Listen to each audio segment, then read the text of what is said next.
Salut, bonsoir, prof, classe, comment ça va? J'espère que vous allez bien. Je vais mettre le chronomètre ici. Et bon, alors, nous allons parler des expatriés et la migration, si on est vraiment dans une crise ou quelque chose comme ça. Et désolé s'il n'y a pas de présentation, je suis dans le bureau, mais j'espère que vous trouvez cette présentation bien amusante. Bon, alors dans mon travail, j'ai commencé à parler tout simplement en fait qu'ici au Costa Rica, c'est un pays des migrants. Mes ancêtres, c'était des Français, c'est-à-dire que moi, je suis né à partir de beaucoup des migrations, de beaucoup de nationalités. Il y avait des Français, des Italiens, des Espagnols, même des Juifs séfardis. Et alors, j'ai fait partie des beaucoup de nationalités se sont trouvées ici au Costa Rica. Et quand même aussi des Costariciens qui sont déjà nés ici, ce qu'on appelle mestizos. Alors, ça n'est pas vraiment, au moins personnellement, je ne trouve pas que c'est une crise.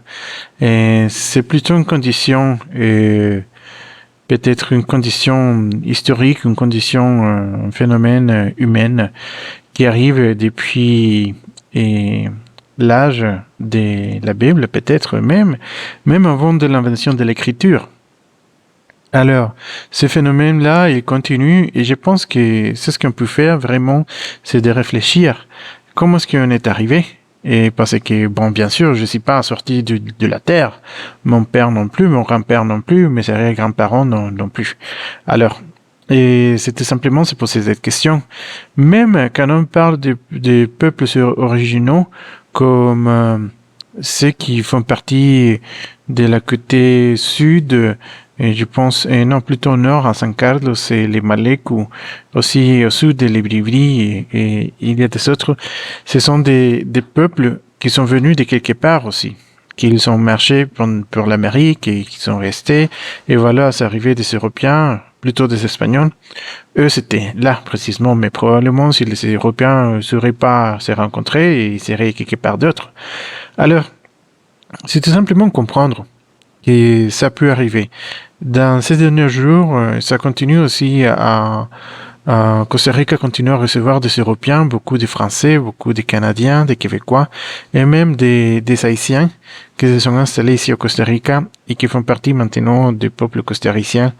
Et bien sûr qu'il y a des Costariciens qui migrent vers l'Europe, le Canada, les États-Unis. Alors c'est pas tout à fait une affaire d'une crise, je pense, sinon plutôt c'est qui migre. Parce que c'est pas la même chose, en fait, si on parle d'un Français qui d'un Haïtien. Et on préfère le français, c'est clair. Et parce que les Haïtiens, pourquoi? Bon, parce qu'ils emmènent la pauvreté et beaucoup de choses qu'on n'est pas préparé à apprécier.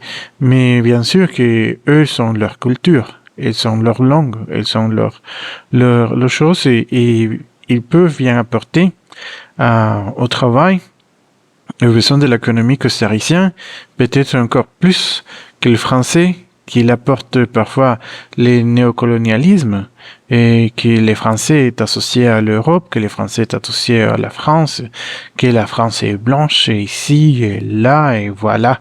Alors, on finit par comprendre que c'est pas vraiment la nationalité, sinon ce qui apporte à la population.